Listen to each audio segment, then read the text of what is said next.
Quelle politique climatique? La politique climatique désigne l'ensemble des mesures prises par les pouvoirs publics pour lutter contre les conséquences sur l'environnement de la dégradation du climat. Le climat se dégrade. En effet, nous voyons ici, par exemple, que le CO2, un des principaux gaz à effet de serre, voit sa concentration augmenter. Sur 50 ans, la tendance à la hausse est régulière et très nette. L'émission de gaz à effet de serre est une forme de pollution. Pour les économistes, c'est une externalité négative.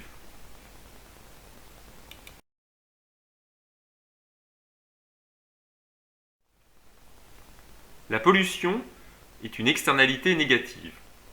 Rappelons qu'une externalité négative est la conséquence négative de l'activité d'un agent économique sur un ou plusieurs autres agents économiques, sans qu'il y ait eu échange marchand ou signature d'un contrat entre eux. Dans de telles situations, les agents économiques individuels négligent les coûts subis par la collectivité, à savoir, s'agissant du climat, l'humanité tout entière. La présence d'externalités négatives est donc un cas de défaillance du marché. Le pollueur ne subit pas financièrement l'effet de son action. Le coût privé de celle-ci est donc inférieur au coût social de celle-ci. De sorte que rien n'incite l'agent à réduire ses activités nuisibles. En cas de défaillance du marché, les pouvoirs publics interviennent. Le problème du climat est qu'il s'agit de ressources mondiales, exigeant la prise de mesures au niveau planétaire. Or, il est très difficile d'obtenir des accords mondiaux contraignant les pays à conduire les efforts nécessaires. Tous ne sont pas d'accord pour réaliser les efforts nécessaires. Quels sont les instruments de la politique climatique? Plusieurs instruments sont à la disposition des États pour mener des politiques climatiques. Ils sont de deux types. Les uns reposent sur la contrainte, les autres sur l'incitation. Il y a trois grands types d'instruments: la réglementation, la taxation et les marchés de quotas d'émissions. Examinons tout d'abord la réglementation. Son but est d'interdire directement ou indirectement, totalement ou partiellement. Il s'agit alors pour les pouvoirs publics d'établir des règles contraignantes ainsi que les sanctions nécessaires à leur respect par les agents économiques. Deux exemples récents de réglementation. On peut citer l'interdiction du bisphénol A à partir du 1er janvier 2015. Cette loi en fait consistait au niveau français et européen à interdire le bisphénol A, considéré comme un dangereux perturbateur endocrinien. Il servait principalement dans les emballages et les conditionnements des denrées alimentaires. Un autre exemple, c'est la circulation alternée en région parisienne lors des pics de pollution, comme ici, récemment, au mois de mars 2015. Cette réglementation consistait à autoriser seulement certaines plaques d'immatriculation, paires ou impaires, et pas les autres. On peut citer d'autres exemples de réglementation en lien avec le climat: les normes sur les moteurs pour limiter les émissions des véhicules, sur la construction afin de limiter la consommation d'énergie fossile, sur l'urbanisation afin de favoriser les déplacements doux.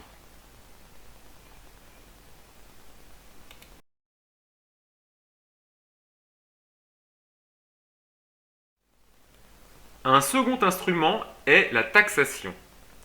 L'économiste anglais Archer Cecil Pigou publia en 1920 Economics of Welfare.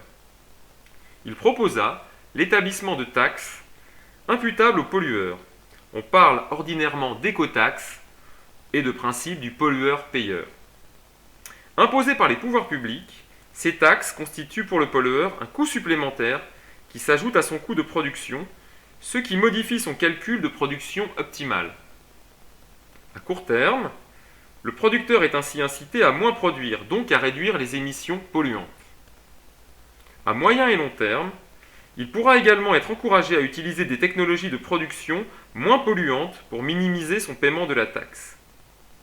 L'incitation à réduire le volume de production ou à investir pour supprimer ou réduire les émissions nocives sera d'autant plus forte que le niveau de la taxe sera élevé. Le prélèvement d'une nouvelle taxe se traduit par de nouvelles recettes fiscales que les pouvoirs publics pourront affecter à la réparation, au moins partielle, des dommages causés à l'environnement. Voici donc les 3 effets attendus de la taxation.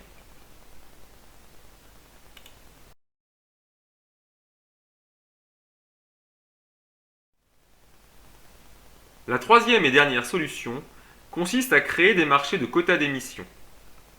L'économiste britannique Ronald Coase publia en 1960 The Problem of Social Cost.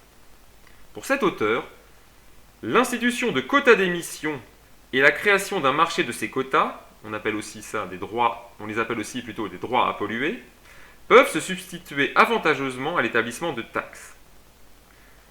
Le volume total d'émissions autorisées est alors fixé par les pouvoirs publics, qui distribuent ces quotas d'émissions aux agents émetteurs gratuitement ou aux enchères.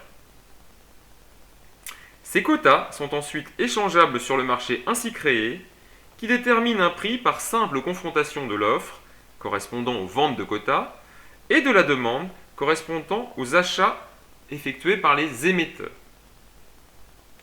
L'émission polluante comporte donc ainsi un coût supplémentaire pour le producteur qui doit payer pour se procurer le droit à polluer, le droit de polluer. Les pays de l'Union européenne ont mis en place un marché des quotas d'émissions en 2004. L'émetteur de CO2 doit acquitter un certain prix pour avoir le droit de polluer, c'est ce que j'expliquais précédemment. Son coût de production augmente donc. Nous pouvons voir sur ce graphique l'évolution en euros courants du prix de la tonne de carbone depuis donc l'institution du marché européen du carbone.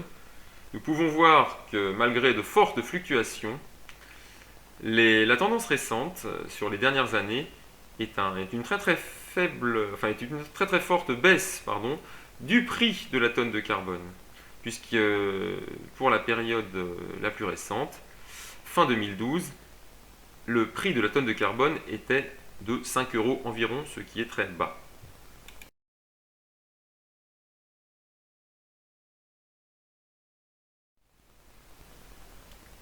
Les 3 instruments de la politique climatique sont complémentaires. Dans ce tableau de synthèse, nous allons examiner chacun de leurs intérêts et de leurs limites. Commençons par la réglementation. La réglementation est utile pour les pollutions jugées particulièrement dangereuses pour la santé ou dans le cas où les dommages sont irréversibles. Mais elle a des limites. Son caractère uniforme pose problème, puisqu'il ne permet pas de tenir compte de la plus ou moins grande difficulté à réduire les émissions. En outre, il est des cas où la réglementation n'est pas adaptée, ou devrait, pour être efficace, être complétée par d'autres instruments.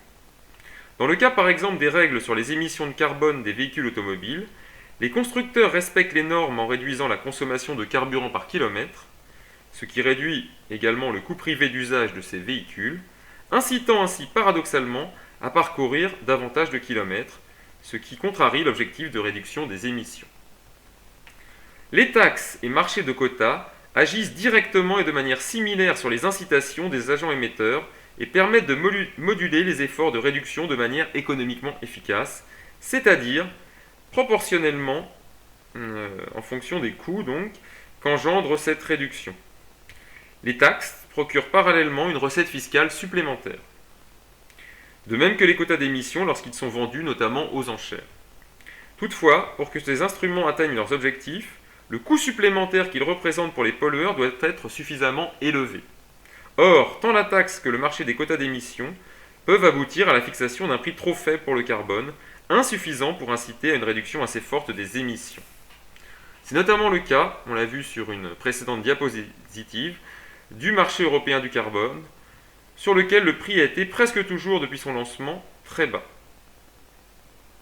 La quantité totale de permis d'émission mis sur le marché joue ici un rôle clé puisque le prix résulte de la confrontation de l'offre et de la demande. Ce qu'il faut retenir, c'est que la réglementation relève de la contrainte, alors que la taxation et le marché de quotas d'émission relèvent plutôt de l'incitation.